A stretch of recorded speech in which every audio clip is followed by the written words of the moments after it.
지내셨습니까? 예. 오늘 말씀 제목이 앞부분이 뭐죠? 네, 샤부엇입니다. 한 주간을 히브리어로 샤부아라고 합니다. 7일이죠. 그리고 이 한 주간 7일의 복수 형태가 바로 샤부엇이에요. 그래서 우리가 이제 77절이라고 여러분들 성경에서 이제 들어보셨겠지만 이 한 주간이 7번 반복되는, 그러니까 77에 49일이 되겠죠. 이 주간을 샤부옷 이렇게 이야기합니다. 그래서 오늘 우리가 이제 읽은 레위기 23장 본문은 초실절과 바로 이 77절과 관련된 그런 본문입니다. 이 이야기가 무슨 이야기냐면 너희들이 이제 가나안 땅에 들어가게 되면 곡물을 거두게 될 텐데 그 곡식을 거둘 때에 그 곡물의 첫 단을 가지고 성전으로 와서 제사장에게 드리고, 그리고 제사장은 그것을 가지고 하나님께 초실, 첫 열매죠. 그 초실의 제사를 드리도록 해라. 그리고 이제 이것이 초실절이고요. 초실절에 관한 이야기이고, 그리고 그 초실을 드린 날부터 숫자를 세어서 7 안식일을 세라고 그렇게 말씀하시죠. 그러니까 77에 49일을 세는 것입니다. 네. 그래서 우리가 읽은 이 본문의 내용은 바로 이런 내용입니다. 오늘 본문과 관련해서 이제 말씀을 나누기 전에 이것을 이해하기 위한 배경이 되는 절기에 대해서 아주 간단하게 여러분들에게 말씀을 드리고 시작을 할까 합니다.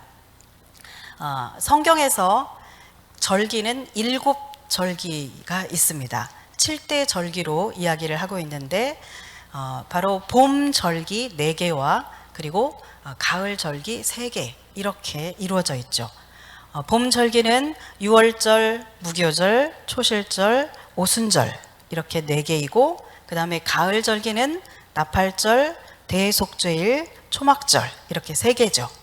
그래서 전체 7절기가 있는데 우리가 오늘 보고자 하는 초실절과 77절은 바로 이 봄절기에 속해 있기 때문에 이 봄절기에 대해서만 아주 간단하게 말씀을 드리고 시작하겠습니다. 봄절기에는 4개가 있다고 했습니다. 유월절이 있고요. 그 다음에 무교절이 있습니다. 그리고 또 뭐가 있다고 했죠? 네, 초실절이 있습니다. 그리고 오순절이 있습니다. 네, 오순절이라는 이름은 사실 신약에서 나오는 이야기고 맥추절이라고 하는데 보통 이 사이에 이제 77절이 들어가는데 77절은 이 오순절에 포함해서 보통 그렇게 이야기를 하기도 하죠. 자, 그래서 6월절은 니산월 1월, 그러니까 니산월이라는 것은 그 유대인들에게는 이 성경에서는 유대인들에게는 3개의 그 달력이 있습니다. 종교력이 있고 민간력이 있고 그리고 우리처럼 태양력이 있고, 그렇게 달력이 몇 개가 있어요. 복잡하겠죠? 네, 성경에 나오는 니산월이라고 하는 것은 이제 종교력이에요. 자, 그래서 니산월 14일이 6월절인데 말하자면 종교력으로 1월이라는 이야기예요. 그래서 1월 14일이 바로 6월절입니다. 그리고 무교절은 바로 다음 날 15일이죠. 그리고 그 다음 날, 본래 초실절은 6월절이 지나고 나서 처음 오는 안식일 다음 날이 초실절이에요. 그래서 이때 예수님께서 이제 죽으셨던 그때 당시에는 그 6월절 다음 날이 바로 안식일이었고, 그래서 그 안식일 다음 첫날이 바로 초실절, 이 날이 16일이 됐던 것이죠. 그리고 이 초실절 때로부터 시작해서 50일째 되는 날, 이때가 바로 오순절입니다. 오순이죠. 네. 그래서 이렇게 봄절기 4절기가 있는데, 이 6월절에는 어린 양을 자, 1년 된 수컷 어린 양을 유월절 제사로 올려드립니다. 우리가 잘 알고 있듯이 예수님께서 유월절에 어린 양이 되셔서 바로 이날 유월절날 십자가에서 죽으셨습니다. 그리고 무교절은 무교 그러면 누룩이 없는 빵을 먹는 날이죠. 누룩이 없다라는 뜻입니다. 누룩이 없는 것. 자, 그래서 성경에서는 누룩이라고 하면 죄를 상징하는 것이죠. 그래서 예수님께서 십자가에 죽으셔서 우리의 모든 죄를 짊어지시고 이제 무덤에 장사되셔서 죄가 없는 상태로 만들어 주신 것입니다. 그리고 나서 이제 안식 후 첫날 초실절, 이날은 어떤 날이냐면 초실, 처음 초 열매실이죠. 그래서 첫 열매를 드리는 날입니다. 그래서 첫 곡식을 드리는 그런 날인데 바로 예수님께서 부활의 첫 열매가 되셔서 살아나신 날이죠. 그래서 예수님이 바로 초실절에 부활하셨습니다. 그리고 이제 이때로부터 50일 후에 우리가 잘 알고 있듯이 성령께서 임하셨죠. 자, 이렇게 구약에서 나타나고 있는 절기 가운데 봄 절기가 4개가 있는데 이 봄 절기 4개에 대해서 간략하게 여러분들에게 설명을 드렸습니다. 자, 이것을 이제 기본적으로 가지고 있고 이제 말씀을 나눠보도록 하겠습니다. 자, 이스라엘에서는 곡식으로서 재배하는 것이 보리와 밀이에요. 그래서 이제 추수 때가 되어가면 보리가 먼저 익고 한 2-30일 있다가 이제 밀이 익습니다. 그래서 초실절이라고 하는 것은 한 가지 빠뜨렸군요. 자, 이 초실절과 오순절 사이에 있는 것이 뭐라고 그랬죠? 네, 이때가 바로 칠칠절입니다. 그래서 이 초실절로부터 시작해서 7주간을 세어서 그 7주간 동안을 칠칠절이라고 합니다. 그러니까 칠칠절은 하루가 아니라 49일 동안을 말하는 것이죠. 예. 그리고 나서 이제 그 다음 날 50일째 되는 날이 오순절이죠. 그래서 오늘 저희가 이렇게 보는 것은 초실절과 칠칠절 이것과 관련해서 말씀을 보는 것입니다. 자, 초실절이나 칠칠절이나 둘 다 첫 곡식을 드리는 그런 초실 제사를 드리는 그런 절기예요. 자, 그런데 이제 이 초실절은 자, 처음으로 이제 드리는 곡식단은 보리가 되겠죠. 보리가 먼저 익으니까. 자, 이 첫 곡식단을 한 단을 가지고 이제 성전으로 가져가서 이때에는 모든 이스라엘 백성들이 참여하는 것이 아니라 그냥 제사장들이 대표로 제사장들이 성전에서 예루살렘 성전에서 이 첫 단을 하나님께 이제 드림으로써 초실 제사를 드리는 것입니다. 그러니까 이 초실절 제사는 초실절 딱 그날 한 번 드리는 것이에요. 자, 이것은 이스라엘 전체 전국을 대표해서 드리는 그런 초실 제사입니다. 그러니까 이 초실절이 되기 전에 초실절에 하나님께 초실절 제사를 드리기 전에 이스라엘에서는 그 어느 곳에서도 그 어느 누구도 낫을 곡식에 대면 안 되는 것이에요. 예.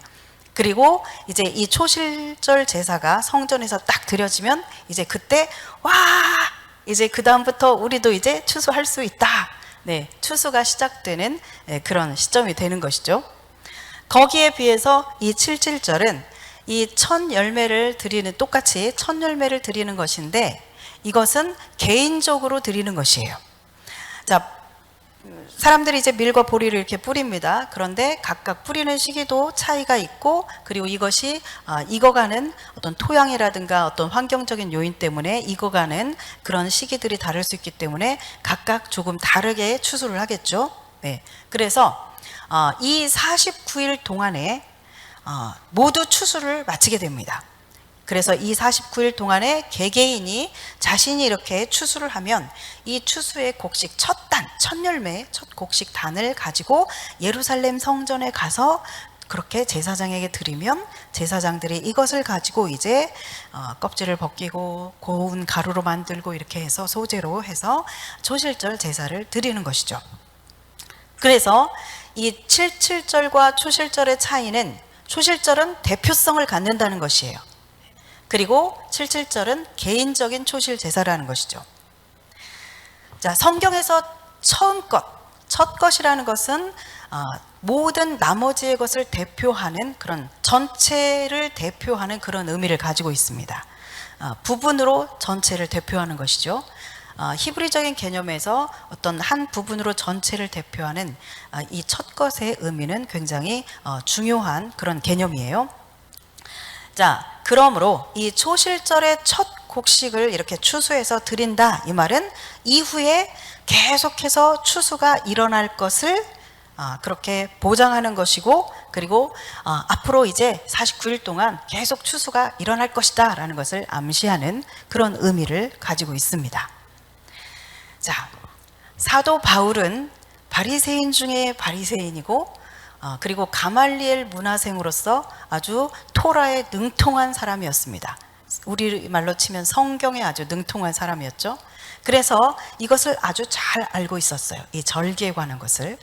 그래서 사도 바울이 바로 예수님이 부활하신 그 사건에 대해서 이것을 첫 열매, 초실로 비유를 해서 선포합니다. 자, 고린도전서 15장 20절을 보면 우리가 같이 한번 읽어보겠습니다. 고린도전서 15장 20절. 그러나 이제 그리스도께서 죽은 자 가운데서 다시 살아나사 잠자는 자들의 첫 열매가 되셨도다. 아멘.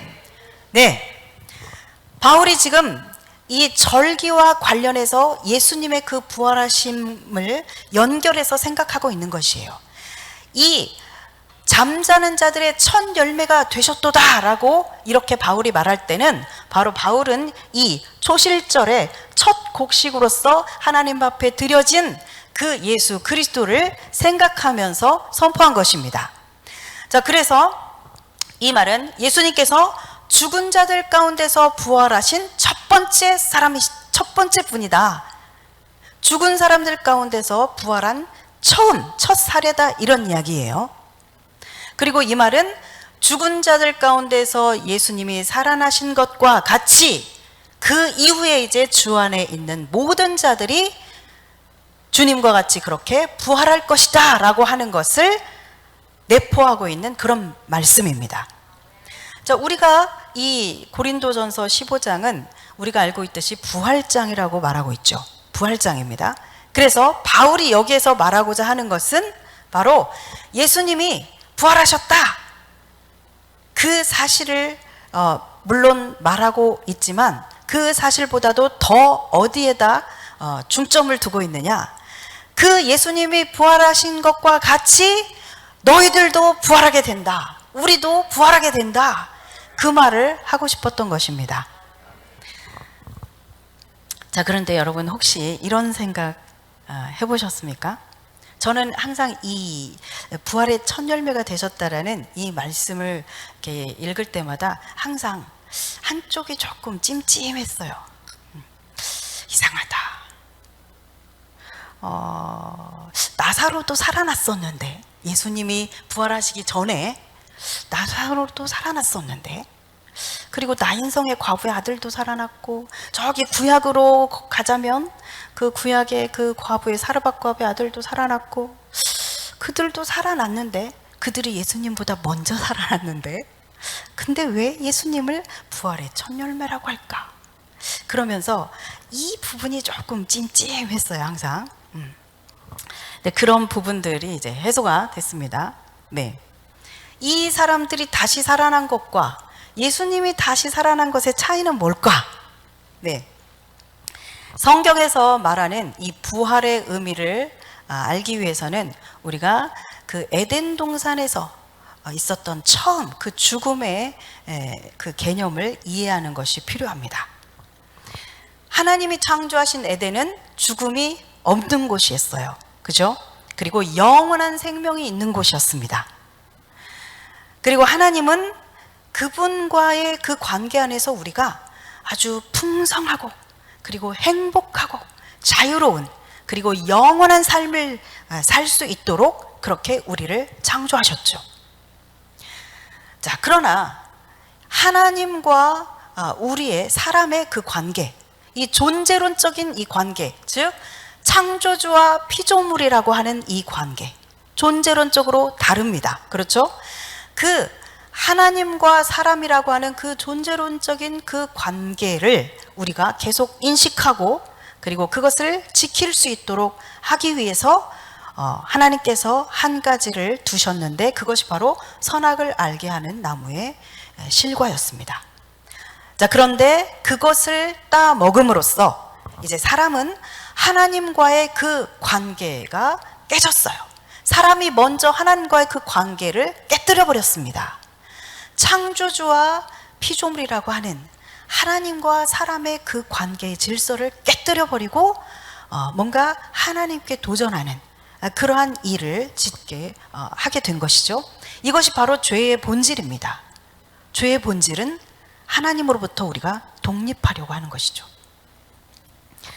자, 그래서 그 후로 아담은 하나님의 말씀은 반드시 이루어진다라는 것을 아주 뼈저리게 경험을 했습니다.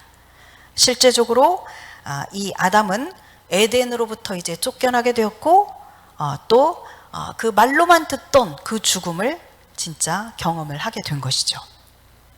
자, 죽음이라고 하는 것은 하나님과의 관계가 깨져서 그 관계가 단절된 것과 그리고 그 결과로서 오게 되는 육체적인 죽음을 포함하는 그 개념이 바로 이 죽음의, 성경에서 말하는 죽음의 개념입니다. 그래서 히브리적인 관점에서 볼 때 이 죽음이라고 하는 것은 에덴의 그 생명의 상태, 다시 말하면 그 영원한 생명이죠. 그 영원한 생명의 상태를 상실한 것, 그것이 바로 죽음이에요.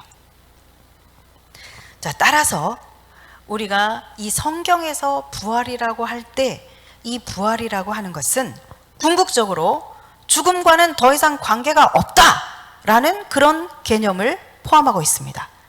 부활은 더 이상 이제 다시 살아났으면 더 이상 이제는 죽음과는 아무 상관이 없게 된다.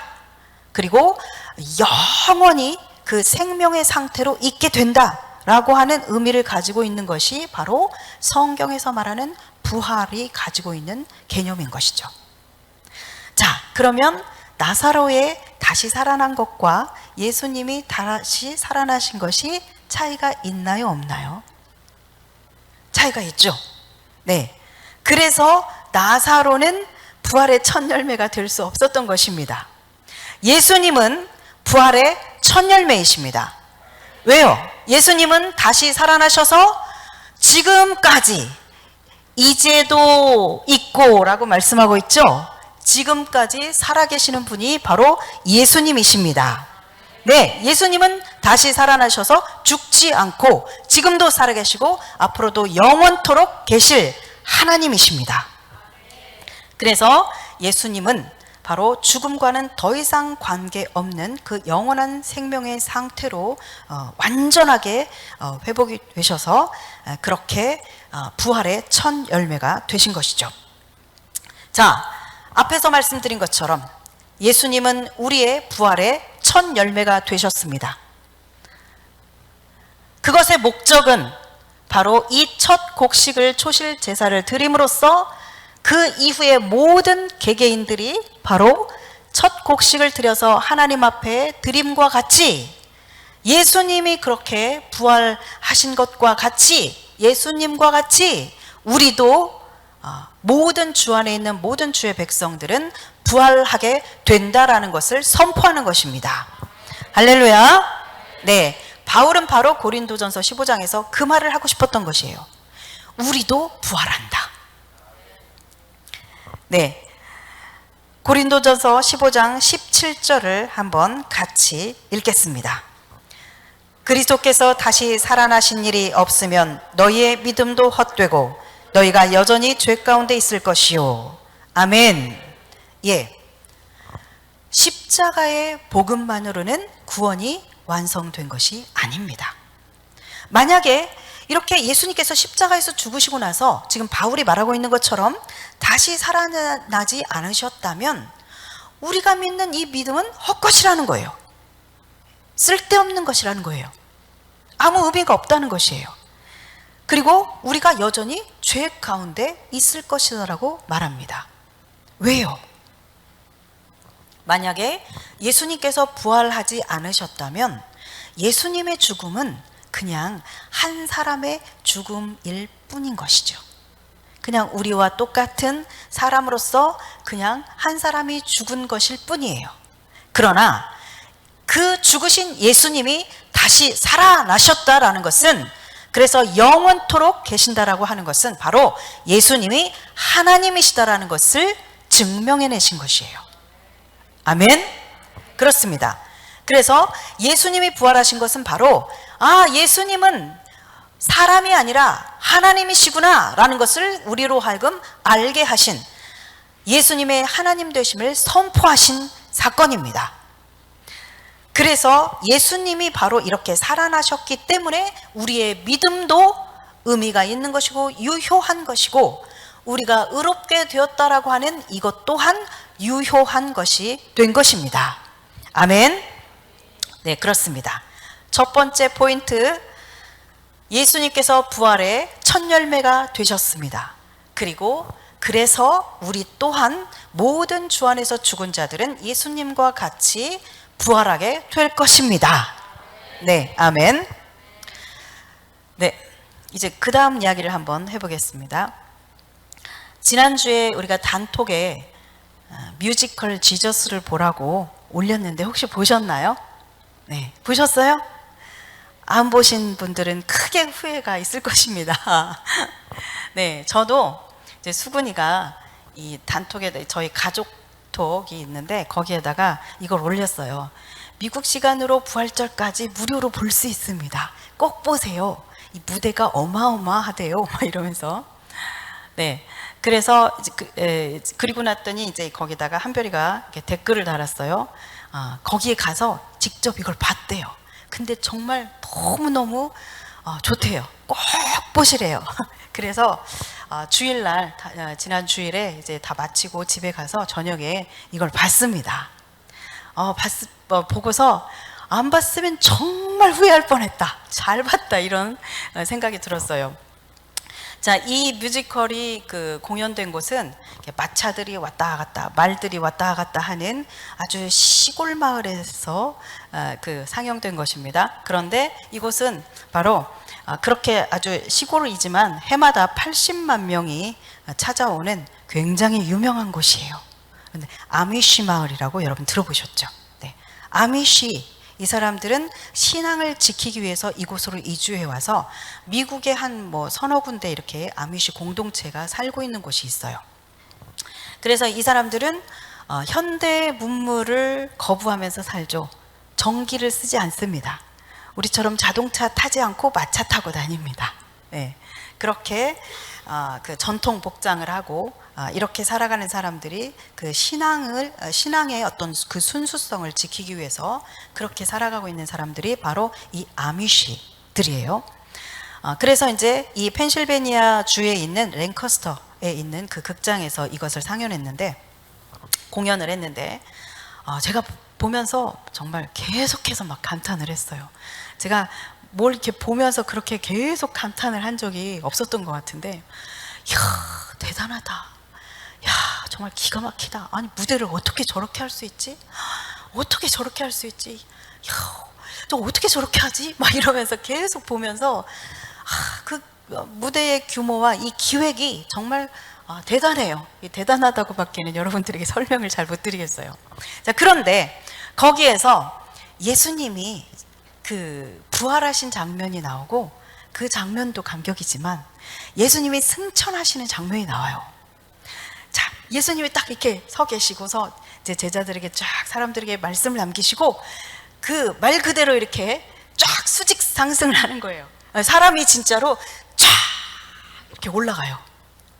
여러분들 그거 보신 분들은 그 기억하실 거예요. 이야, 그런데 그게 너무 멋있는 거예요. 이 부활과 휴거가 나에게 일어날 일이다라고 이게 직결되어 있는 그 일이다라고 생각하니까 이 예수님이 이렇게 쫙 이렇게 이 거기 진짜로 배우가 그대로 쫙 올라가요. 그런데 그 모습을 보니까 너무너무 감격스러운 거예요. 그래서 제가 그런 짓은 잘 안 하지 않는데 그때 그 모습을 보면서 막 이렇게 소리를 질렀어요. 그리고 나서 계속 이야기가 진행되고 있는데 그 감격이 사라지지 않아서 다시 한번 막 이러면서 막 소리를 질렀어요. 너무 감격스러운 거예요. 여러분, 부활은 굉장히 감격스러운 것입니다. 부활은 아주 실제적인 것입니다. 네, 우리가 이 부활의 기쁨, 부활에 대한 소망, 이것을 가지고 살아가야 됩니다. 모든 그리스도인은 성도들이 가지고 있는 이 믿음 가운데 아주 핵심적인 중요한 믿음, 그것이 바로 부활에 대한 믿음이에요. 이것은 나하고 조금 거리가 좀 있게 느껴지고 아직은 좀 이렇게 잘 감각되지 않는 그런 이야기인 것 같고, 나는 아직 좀 죽을 때가 이렇게 멀었으니까 좀 나하고는 좀 상관이 없는 것 같고, 이런 이야기가 되면 절대로 안 되는 것이에요. 이 부활을 우리가 생각할 때 나하고는 조금 뭔가 이렇게 거리감이 느껴지고 별로 이렇게 딱 와닿지 않는다라고 한다면 여러분들이 점검을 하셔야 돼요. 내가 정말 부활에 대한 그 믿음이 있는가? 하나님의 나라에 대한 믿음이 있는가? 이것을 한번 점검해 볼 필요가 있어요. 왜냐하면 이 믿음은 굉장히 중요한 믿음이기 때문에 그렇습니다. 자, 심지어는 이렇게 생각하는 사람들도 있죠.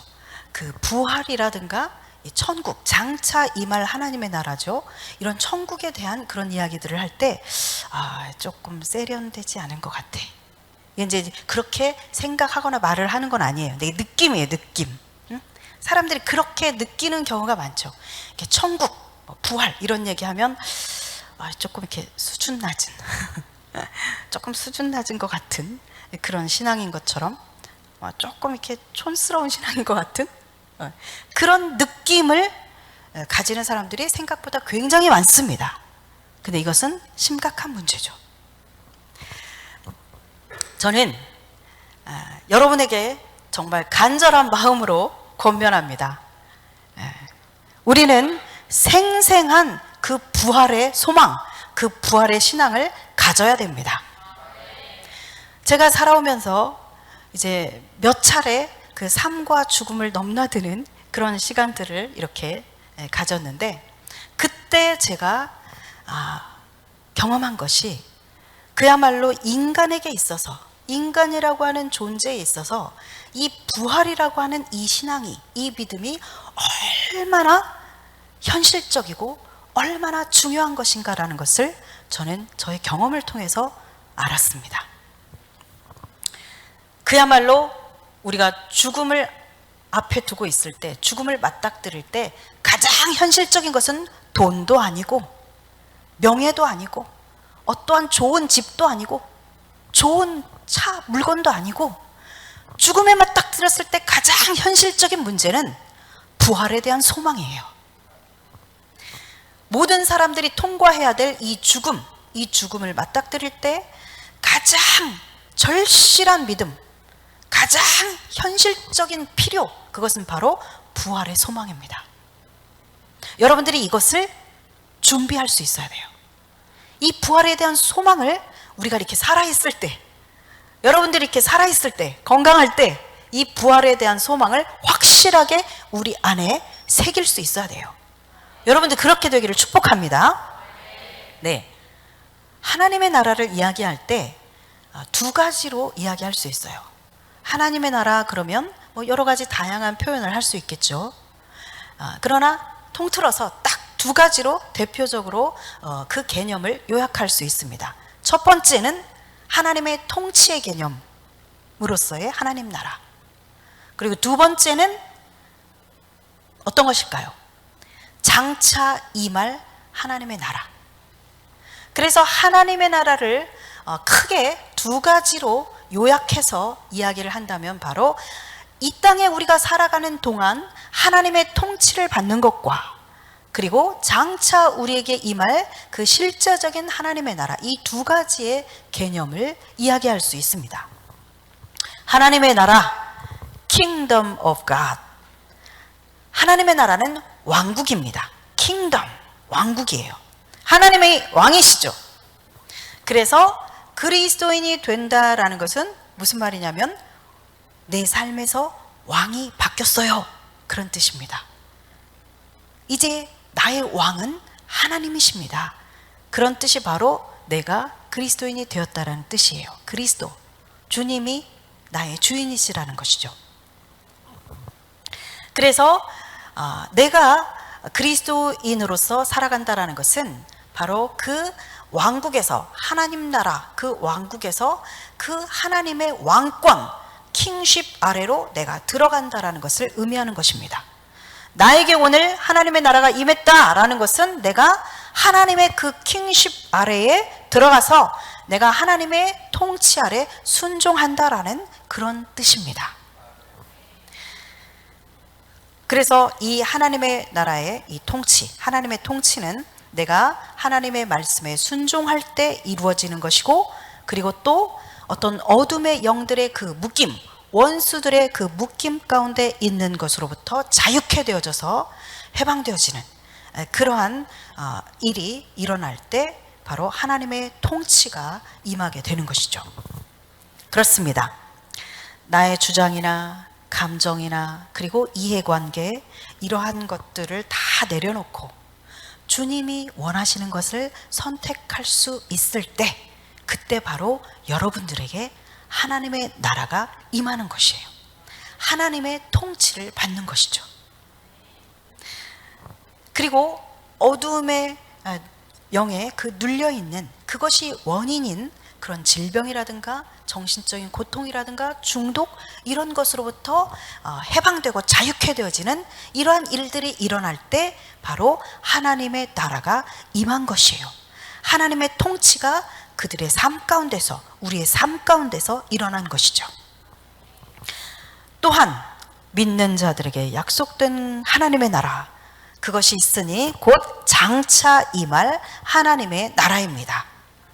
오늘 우리가 초실절과 77절을 보게 되는데 이것과 관련된 것이 바로 이 두 번째 개념, 장차 임할 하나님의 나라이죠.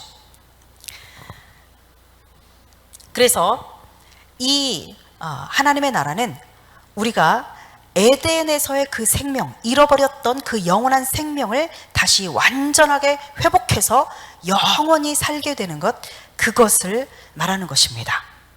여러분들이 이 하나님 나라에 대한 소망이 있습니까? 장차 임할 하나님의 나라에 대한 소망이 있습니까? 할렐루야. 이 소망이 여러분들에게 아주 반짝반짝반짝 빛나게 그렇게 있기를 축복합니다. 이 소망이 이 모든 성도들에게 이 부활에 대한, 장차 올 하나님의 나라에 대한 이 소망이 아주 영롱하게 살아있어야 됩니다. 그래야 살아있는 그리스도인의 삶을 살 수 있어요.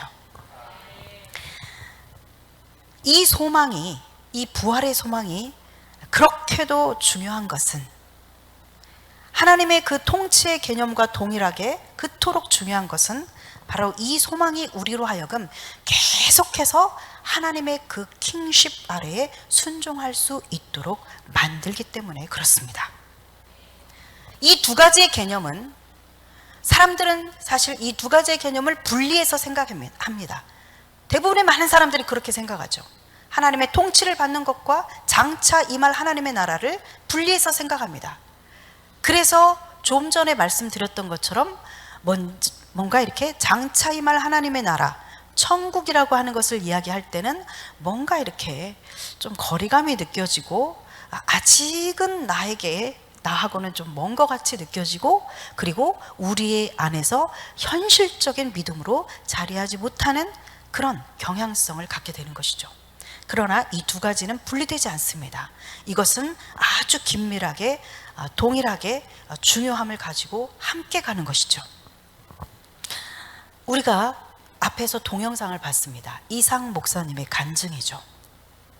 이제 이 이상 목사님을 따라서 가지 않으면 이 사람들은 수용소에 끌려가서 죽을 것이 분명하게 결정되어 있습니다. 그럼에도 불구하고 내가 하나님께 여쭤보고 그리고서 하나님께 기도하고 나서 하나님의 뜻에 순종해서 내가 가지 않겠다라고 그렇게 말하죠. 그러면서 그 할아버지가 그렇게 얘기합니다. 자, 이상 목사님이 안녕히 계세요. 그러니까 뭐라고 하죠? 무슨 인사가 그러냐? 천국에서 만나자고 그래. 이 차이가 뭘까요? 죽음이 눈앞에 현실적으로 다가와 있는 이 할아버지에게 있어서 천국 이것과 아직은 그 죽음이 실제적으로 맞닥뜨리지 않은 사람이 느끼는 그 차이가 있을 수 있겠죠. 그렇습니다. 그러면서 마지막으로 천국에서 만나자요 이렇게 인사를 하십니다. 자, 이 할아버지가 이제는 내가 이 사람을 따라가지 않으면 100% 죽을 것이 결정되어 있다는 것을 알면서도 그 결정을 할 수 있었던 하나님의 그 말씀의 통치에 그 킹십 아래 예스라고 말하면서 순종할 수 있었던 그 이유가 뭡니까? 바로 부활에 대한 소망이 있기 때문에 그렇습니다. 장차 임할 하나님의 나라, 그 하나님의 나라에 내가 들어갈 것을 믿기 때문에 기꺼이 죽음 앞에서도 하나님의 뜻을 선택할 수 있는 것이죠. 제가 예전에 몇 년 전에 심장의 이 부정맥 증상이 너무 심해서 한동안 고통스러워하는 때가 있었어요. 이 저녁이 될 쯤 하면 그때부터 시작해서 새벽 4시, 5시까지 계속 그러는데 너무 힘든 거예요. 밤새도 그러는 거예요. 잠을 잘 수가 없어요. 근데 어느 날도 그러는데 어느 날 이렇게 딱 이렇게 이제 옆으로 딱 누우면서 그래, 내가 살아 있어도 주님 안에 있고 내가 죽을지라도 주님의 품 안에 있는 것인데 그런 생각이 딱 들면서 그래 하면서 이 나의 이 상황에 대해서 그리고 두려움에 대해서 주님께 이렇게 쫙 맡기게 돼요. 그랬더니 정말 그 말할 수 없는 그 평강이 쫙 찾아오면서 이 두려움은 쫙 물러가고 그리고서 제가 이제 딱 이렇게 옆으로 딱 눕는데 주님의 품에 폭 이렇게 안기는 것과 같은 그 평강 가운데서 폭 안겨서 잠들었습니다. 그러면서 제가 그때 그런 생각을 했어요. 하나님을 의지한다는 것은 이런 거구나. 하나님을 신뢰한다는 것은 이런 거구나.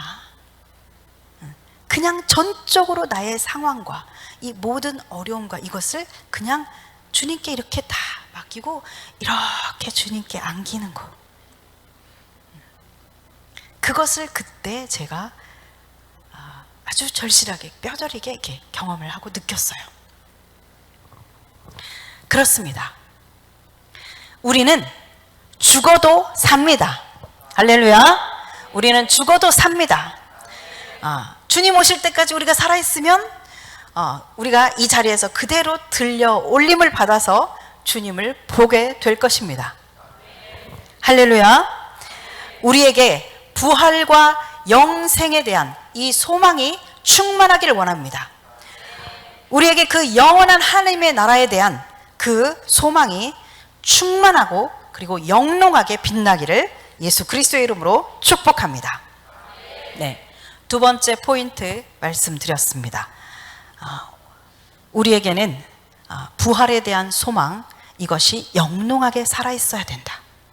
그래서 주님이 부활하신 것과 같이 우리도 부활하게 된다라고 하는 이 분명한 소망 가운데서 우리가 살아가야 된다라는 것을 말씀드렸습니다. 이제 마지막으로 자, 이 초실절은 사람이 제정한 것이 아닙니다. 하나님이 정하신 것이에요.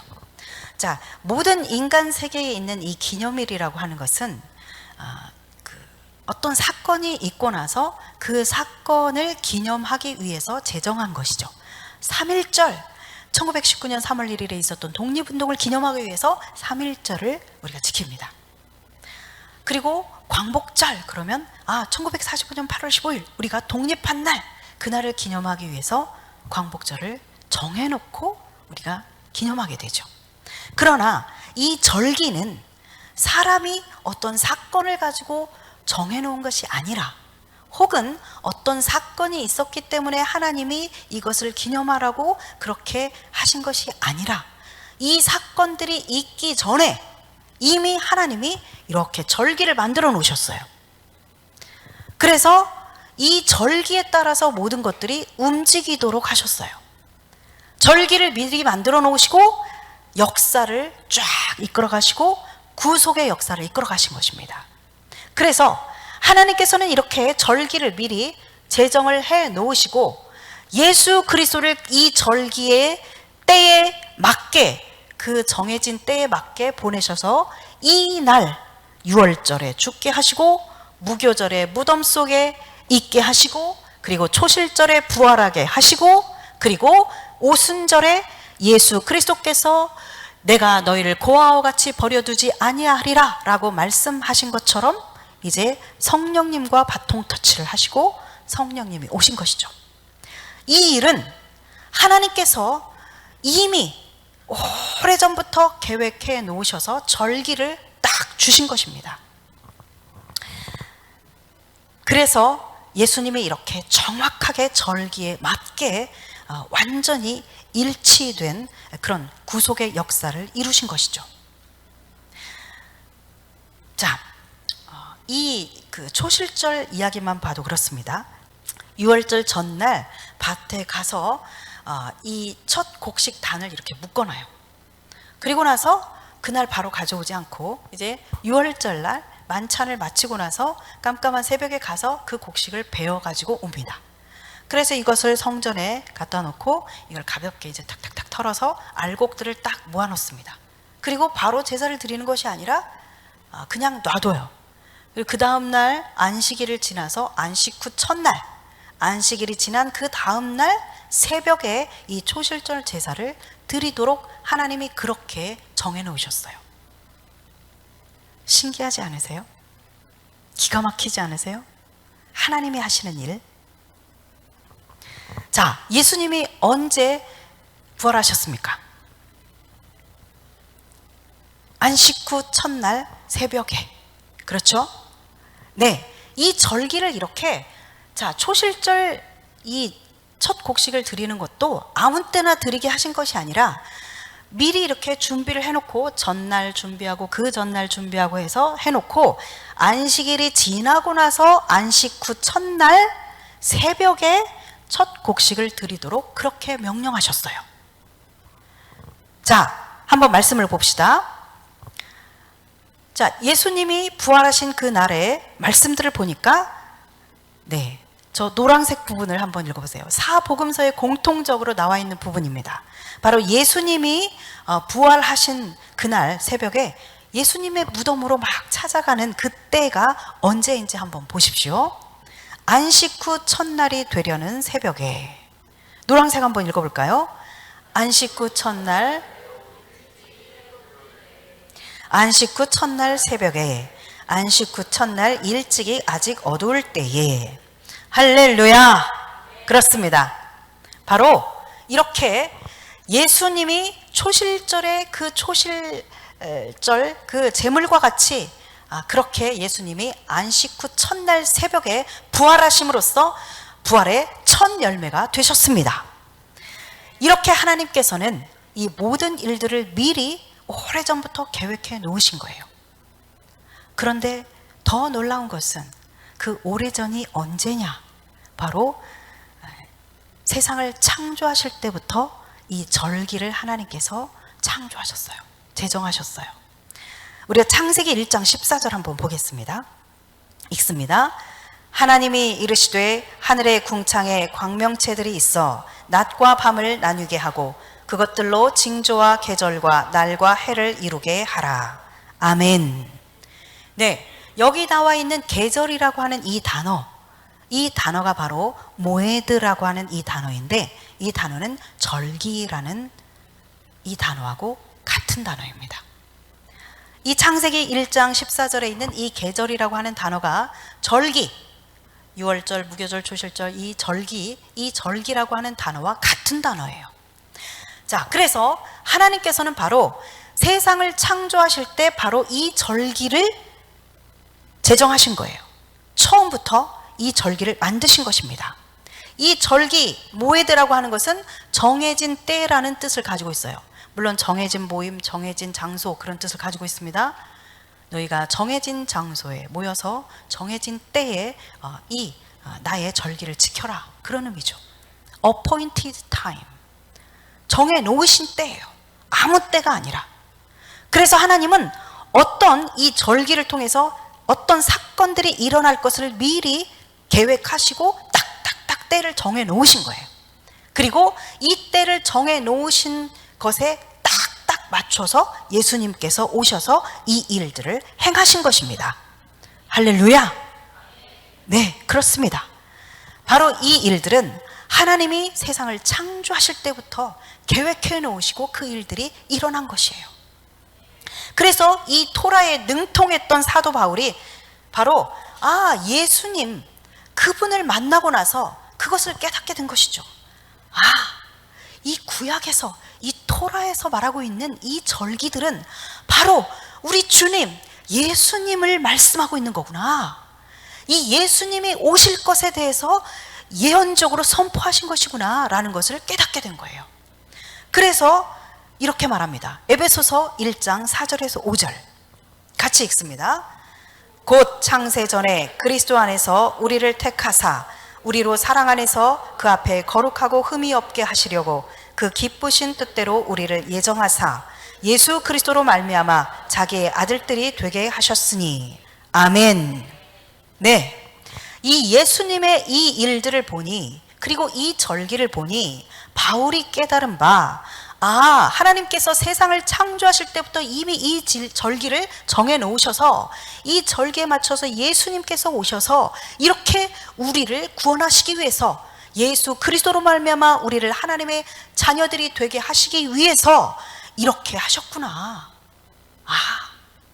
하나님은 창세 전에 우리를 선택하셨구나, 예정하셨구나, 그것을 깨닫게 되고 선포한 것입니다. 아멘. 그렇습니다. 하나님의 우리를 향한 그 신실하심 여러분들 느껴지십니까? 우리를 향하신 하나님의 그 사랑, 창세전부터 계획하시고 우리를 위해서 예수 그리스도를 보내시고 여전히 지금도 우리와 함께 하시는 그 하나님의 그 사랑, 신실하심 여러분 느껴지십니까? 할렐루야. 네. 자, 이제 말씀을 마치겠습니다. 네, 세 번째 포인트는 그거였어요. 네, 창세전에 이미 하나님께서 이 모든 일들을 정하셔서 우리를 선택하셨고 그 정하심에 맞춰서 예수 그리스도를 통해서 우리를 위한 구원의 역사를 이루어 주셨다. 그것입니다. 자, 말씀 마치도록 하겠습니다. 하나님은 창세전에 우리를 선택하셨습니다. 그리고 세상을 창조하실 때 우리를 위한 그 구원의 계획을 가지고 계셨어요. 그리고 4,000년을 기다리셨다가 예수 그리스도를 보내셔서 그 절기에 맞게 구원의 일들을 이루셨습니다. 그리고 이제 그로부터 2000년이 흘렀습니다. 이제 예수님께서 다시 오실 것입니다. 하나님께서는 이 구원의 최종적인 완성을 위해서 이제 예수님을 다시 보내실 것이에요. 예수님은 우리에게 다시 오실 겁니다. 이때에 주 안에서 죽은 모든 자들이 부활하여서 주님을 보게 될 것입니다. 살아있는 자는 들어 올림을 받아서 주님과 만나게 될 것입니다. 이제 다시 예수님이 오실 때에는 이전과 다른 모습으로 오십니다. 어린 양으로 오시는 것이 아니라 유다의 사자로 오십니다. 아주 어린 아기로 오시는 것이 아니라 심판의 주로 오십니다. 머리 들 곳 하나 없는 그런 가난하고 연약한 자로 오시는 것이 아니라 만왕의 왕으로, 만주의 주로 오십니다.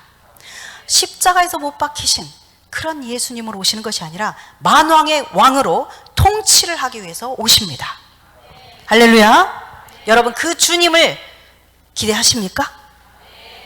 그 주님을 사모하십니까? 모든 그리스도인 안에서는 이 소망과 이 사모함이 있어야 됩니다. 초대교회에 사도 바울뿐만 아니라 모든 이 사도들, 그리고 초대교회 모든 성도들은 바로 이 부활에 대한 소망, 이 하나님 나라, 장차 임할 하나님 나라에 대한 소망, 다시 오실 주님에 대한 소망, 이것이 가득했습니다. 그래서 바로 이 종말론적 신앙, 이 믿음을 가지고 그 모든 환난과 핍박 가운데서도 승리하면서 믿음을 지킬 수 있었던 것이죠. 우리도 그와 같이, 그 믿음의 선조들과 같이 이 부활에 대한 소망, 하나님 나라에 대한 이 소망을 가지고, 다시 오실 주님에 대한 이 소망을 가지고 우리가 사모하며 기다릴 수 있기를 바랍니다. 승리할 수 있기를 바랍니다.